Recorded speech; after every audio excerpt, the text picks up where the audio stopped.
مردم افغانستان در سال 2014 همه مشکلات، تهدیدات و چالش‌های موجود را نادیده گرفته به پای صندوق‌های رای رفتند و برای بهبود آیندهشان با از دست دادن جان و انگشتانشان زمام خود را انتخاب نمودند. اما در مقابل آنچه از حکومت وحدت ملی توقع داشتند با تعهدات رهبران حکومت وحدت ملی حاصل ننمودند.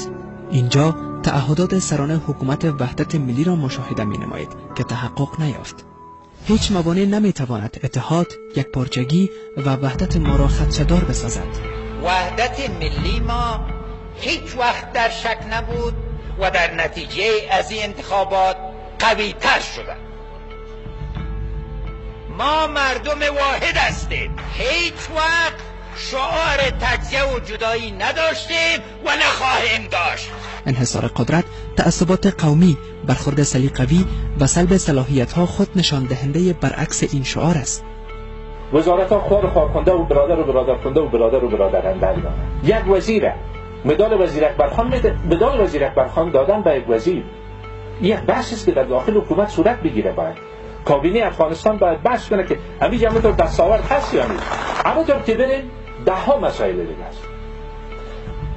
وزرا را اصلا اجازه موقعی صحبت داده نمیشه. پای مشروعیت حکومت وحدت ملی تمام اعضای هر دو تیمی است که این حکومت تشکیل دارد. هر گونه تلاش برای کمرنگ ساختن حضور طرف دیگر مشروعیت حکومت به مو اندازه پایین دارد. معاونیت اول به رئیس جمهور دادگی نیست و از ما گرفتم نمیتونه. چرا صلاحیت معاونیت اول یک قبضه خود میگیری؟ زموږ د حکومتداران د خپل شخصي فکر دپاره د خپل شخصي ګټو دپاره د وطن داسې یو رقم یرغمل نیولی دي لکه د نامعلومات توره ورځ. معاون خفه، والی خفه، مشاورین خفه، جنرال صاحبان خفه، وکیلان خفه، د افغانستان ولس خفه. زه نه پوهېږم چې دا برنامې صرف او صرف د خارجانو دپاره تطبیق کېږي. سپردن کار به اهل کار. کار اهل کار تسپارل او د حکومت په بدنه کې د ټولو اقشارو مشارکت او د عدالت په اساس د راتلونکي لپاره مشخصه کردن.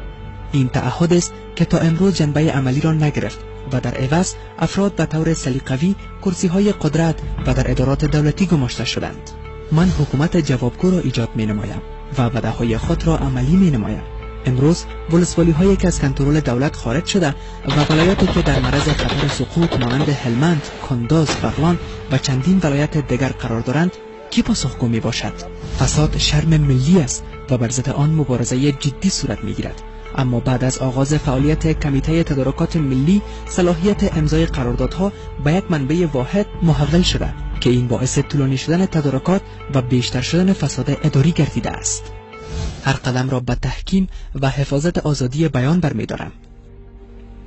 تا روزی که این مسئولیت ما داشته باشیم، یقین داشته باشین که هر قدم برای تحکیم آزادی بیان و برای حفاظت آزادی بیان ورداشته خودشون. سوال اول من این است که حاکمیت قانون در حکومت وحدت ملی با آزمون روبروست. سوال سر سفر است.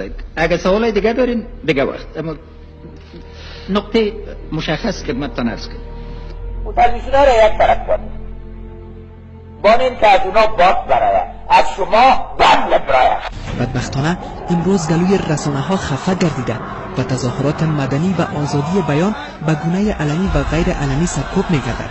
حتی با پیمانه اجازه شلیک از سوی دولت داده شد.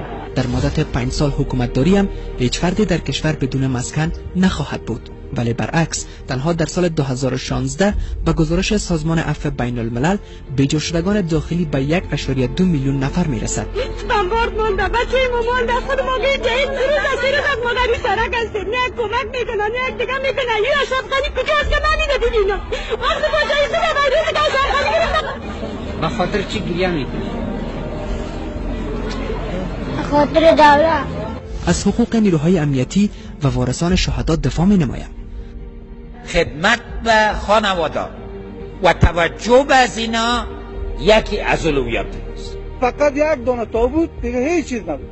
قدمو کالاش، قدمو دریشی، قدمو تمام چیزش، یعنی از جایش همه قدر امیر نکرده بودن که یک دفعه امیر چشمش پود میکردن، همین گردن زیر. اما دولت فعلی بسیار ناراحت هستیم به این خاطر که توجه به در عسکر خود یا برای ملت خود ندارد. برگشت و آرامی مهاجرین در اولویت‌های کاری ما قرار دارد. ما مسئول هستیم که از حقوق برحق بین مهاجرین خود دفاع کنیم. در 3 سال اخیر ما شاهد فرار بیش از صدها هزار شهروند افغان به خاطر مشکلات ناامنی و فقر در خارج از کشور هستیم که بسیاری از آنها جانهایشان را نیز از دست دادند و شرم‌آورتر از همه این که حکومت افغانستان برای کسب کمک‌های اروپا اولین کشور است که برای برگشتاندن دوباره مهاجرینش توافق با اتحادیه اروپا نمود. شما می‌خواید برگردون افغانستان که تضمین بخش جان از مونده. استفاده از زمین‌های دولتی به منظور ایجاد مسکن برای مردم افغانستان. زمین‌های دولتی عامل غصب، صدها هزار هکتار استفاده نشد. مثلا مشکل نه، مثلا راه حل نیست که از زمین دولتی شهری برای ایجاد مسکن سالم برای تمام ملت افغانستان استفاده کنند.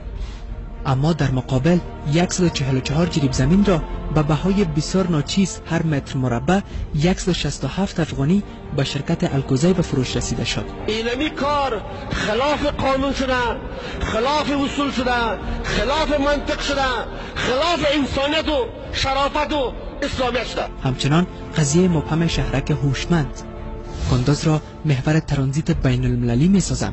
اینک ولایت کندوز با 2 بار سقوط به دست دشمن در محاصره دشمن قرار دارد.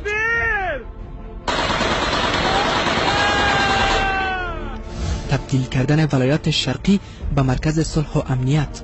امروز ولایت ننگرهار به مرکز گروه تروریستی داعشیان مبدل گردیده است. امام او علاوه نلکاتیو خوشی رازی که ورم ناروغه ده ورم ناروغه ده نمکمت اگه پختنه که نمور سوال پختنه که افغانستان به گورستان تروریسم تبدیل خواهد شد. امرای از این توریستای منطقوی بین‌المللی ما هیچ وقت صلح نداریم.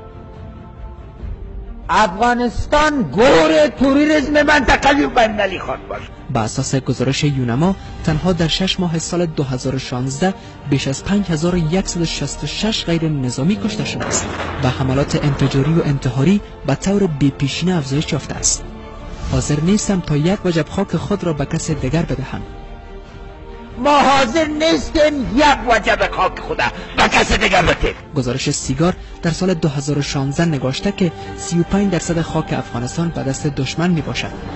حکومت وحدت ملی در این 3 سال اخیر بدیل ضعف سیاست خارجی، نداشتن یک استراتژی منظم و برنامه مشخص و با بازی نمودن سیاست چندگانه با پاکستان هویت سیاسی خارجی خود را از دست داده است که این به برنامگی باعث عدم اعتماد سایر کشورهای جهان بر افغانستان گردیده است. در گزارشی که توسط BBG انجام شده نشان می‌دهد که 81% مردم افغانستان از کارکرد حکومت وحدت ملی ناراضی بوده و افغانستان از جمله بدترین کشورهای جهان و مردم آن خسته ترین مردم جهان می باشد.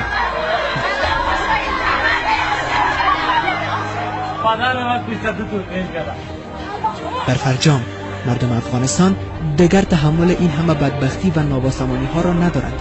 اینک زمان آن رسیده تا بر ریختن خون مردم بیگناه افغانستان و این همه چالش ها نقطه پایان گذاشته شود.